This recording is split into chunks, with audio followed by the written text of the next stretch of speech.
It's glass, like loads of shattered glass. Hello everybody and welcome to my first video of 2020. I ended 2019 with a bit of a bang, to say the least. You might remember on the end of my last video, I think the very last thing I said was something about, in fact, I think I'm coming down with the flu. I was ill for like 10, 12 days solidly just before Christmas. Christmas was okay, but boy, it was bad. And then over the Christmas period, I thought, do you know what? We'll clean our ovens for the new year. Yes, a lot of modern ovens now have a mode on it. It's called self-clean, where some of the grease on the side, it gets up to 500 degrees and it actually burns off all those bits on the side of the oven to a little pile of white ash. So I said to Mrs. B, look, I know we normally use oven cleaner. Generally, we normally do. But I was like, I really want to try this mode and see what it's like because it's supposed to be awesome. So we thought, well, let's not do both ovens because we have two. Let's just do the one because we don't want it to be 1,000 degrees in here and all that sort of stuff. We're just going to have 500 degrees going on right down there. So the cycle is 2 hours long and it starts off whizzing away and all of a sudden I hear this chush. I'm like, what the heck is that? I don't know if you can see this, but there inside the bottom of that oven is glass, like loads of shattered glass, and it keeps falling out. Now luckily I have a spare oven. I have to be really careful because I've been opening cupboards adjacent to it and glass still keeps falling out. I'm dead serious, this is proper scary. You can't really see it too well, but you have this bit of glass and under there's two more sheets of glass. And just like that scene from Karate Kid 2 when he chops the glass, right? That's basically what's happened. So the only bit of glass that's left is the main outside bit, but inside there, I'm not gonna lie, it does look pretty clean. Just sometimes every now and then I just hear a little drop. And a piece of glass, it's really dangerous, will fall out. So that's why I've got footwear on. I'm not even getting my cardboard cut out, so I'm gonna be very delicate today. The other thing is when it does that mode, it locks the oven. So I can't physically open it. I've got an engineer coming in about a week. Good job we got the other oven because we do need it today. As you can see, the dogs aren't really that bothered by it at all. All they want to do is sleep and eat dog biscuits, which is pretty much all they've been doing over the Christmas period. And in the words of Annie Lennox, they don't really mind walking on broken glass, whereas I and my kids, we don't really want that to happen. Yeah, so that's my life update. As you know, in January, I like to do a handful of healthier recipes just to kickstart the year because everyone's really after those. A Design in a Teacup sent me this tweet, which I really liked, about doing a For Yourself Fit series. I might just do a handful of these about just doing slightly healthier versions on fast food. And today we're doing a healthy KFC Zinger Burger twist with a couple of different ways of serving it, some which you'll love, some which you'll hate. And I'm actually really, really excited for this. I love KFC. I love the Zinger Burgers, but the only problem with KFC I find is if you go to a drive-thru, you'll still want to eat it warm, so you eat it in your car, you get it all over your hand, and then you're driving, like slipping. So that's my driving thing. But the reason this is a healthier twist is because the chicken is baked in our really safe top oven. We're going to be very, very careful indeed, my friends. So it's not fried. You could probably get away with pan frying it actually, but I really want to try and get that nice even colour that an unshattered glass oven will provide. All right? Thanks, I'll have that. First thing we're gonna do is that crunchy, spicy, tangy coating on there. And the easiest way to do this is to get one of these Ziploc baggy things. If you haven't got one of these, just get some cling film and sort of double it up on itself and we're gonna be bashing. Hello. First thing we're going in is some hot chili powder. So this is gonna be equal amounts, but you can play around with it. And if you want it a little bit hotter, go for a lot more chili powder. Now this looks exactly the same. It's just paprika. Got some garlic granules. Oh wow, that is a big old lump there. Look at that. That'll do. And also some onion granules, which take a little bit of a shake to get in there. Oh, that smells really tangy. My nostrils are flaring. But you mix that together and you've got kind of like a really nice little rub mix already. But oh no, it's the secret ingredient. There is a world famous tortilla chip brand that sounds like burritos, but they were 3 times the price of this supermarket version that also do chili tortilla chips. That's gonna give it the crunch, that's also gonna give it that awesome chili topping. And now the really cool thing is we get to bash this up so that all of the spices that we've already put in there mingle with those crumbs. Oh my gosh, that is such a nice sound. It's like ASMR. I'm just gonna roll the rolling pin over the spices in the tortilla chips.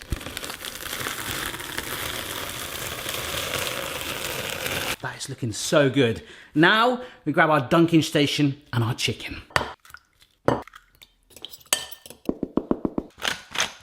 Right, that's my high-tech dunking station. Got an egg that's beaten together and some plain flour seasoned with some pepper, just mixed in. In the final bowl is actually the topping that we've just made. Look at the colour and the texture. Oh, smell it? It's like confused cornflakes. Absolutely love it. It smells so good already. And that's before we even cook it. Over here, we've got some chicken. In case you didn't know what chicken looks like, this is what chicken looks like. These are mini fillets, so they're smaller. I didn't really want them to be big today, so that's the ones I bought. But you can buy a chicken breast and have it. Bash it with some cling film over the top with a rolling pin. A little bit like we did with the topping, and that'll be fine. Get it nice and flat and thin. So I'm going to take my piece of chicken. We're going to sort of dredge it. And then we're going to go wet hand into the egg, shake off any excess, and then layer it straight in and use your clean hand, if you can, just to top it on top so that coating grips it on all sides. That way you're keeping one wet hand and one dry hand. Pinch this one out and we just lay that, boom, down on our tray. Doesn't that look stonking? I'm just going to repeat that lots. That's quite fun, actually. You get dirty hands, don't lick them, don't be tempted. Nope, no.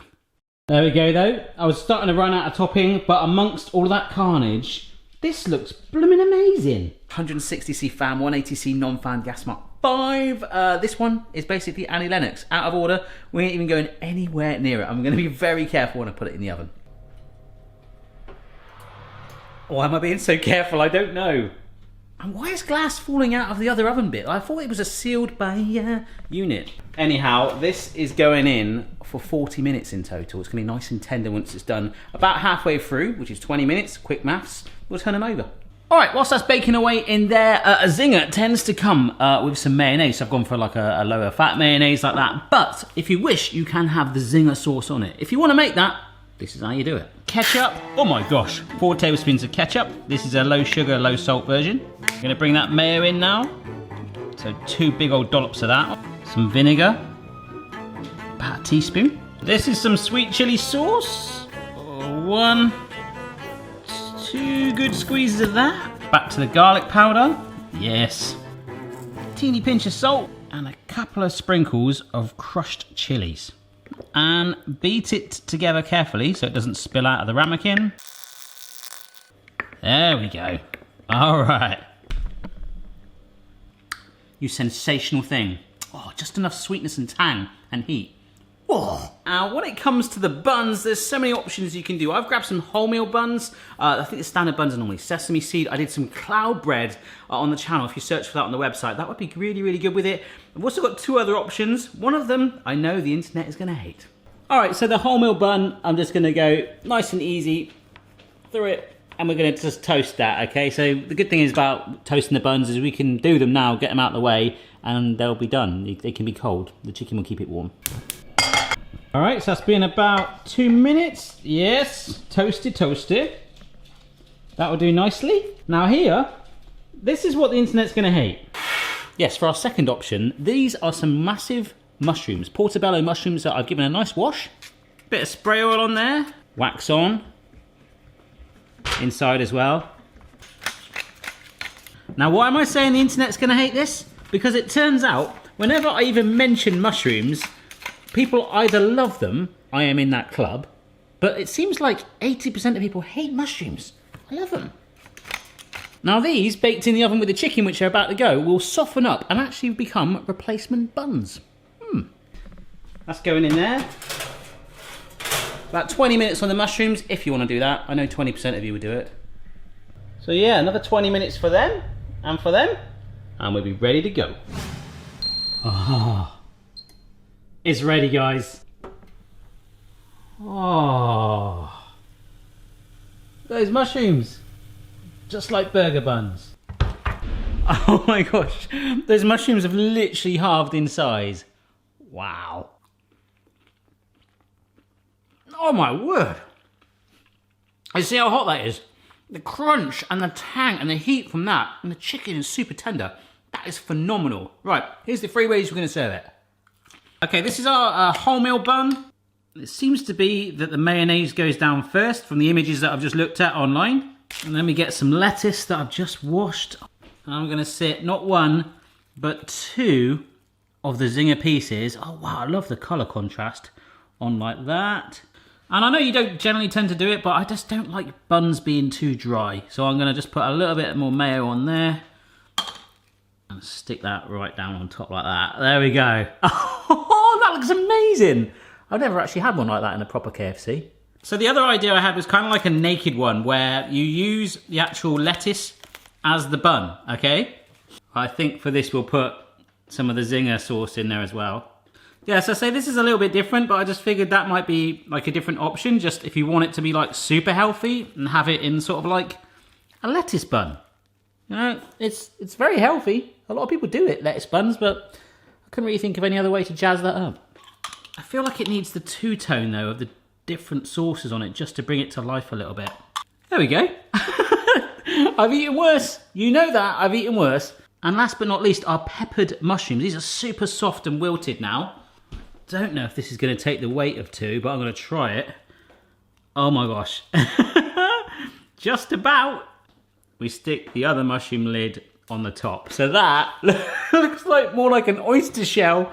But that's an alternative to the bread bun, a mushroom bun. Or you got your lettuce bun, or you got your bun. It's amazing how we're really the same thing, but they look so different. Kind of like the human race. We're all skeletons, aren't we? But we all look different in our own ways. I'm going to go for the mushroom one first because I'm excited. That bit of chicken's fallen out, but we'll go for this bit. Oh, I actually really like that. It's a little bit squidgy and wet, but other than that, you've got the density and the thickness and the texture as if it's bread. If you close your eyes, you kind of be like, yeah, it would suffice for the purpose of what bread does. In fact, I'm going to go straight up and have the bread one now as a contrast. Oh, substantial. It feels weighty. It actually like, I think cosmetically and physically and tastily, as I swallow it, it kind of, it's that satisfaction and that knowledge that it's weighty, that it is a burger. You know, that's, yeah. But that does work. This one was really hard to like take a picture of. I mean, it's basically just grass, isn't it?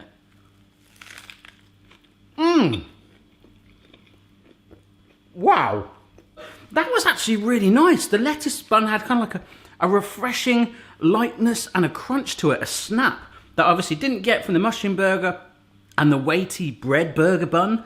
They all sort of serve their purpose. And I know some of you would probably frown on the other ones and just want your bread.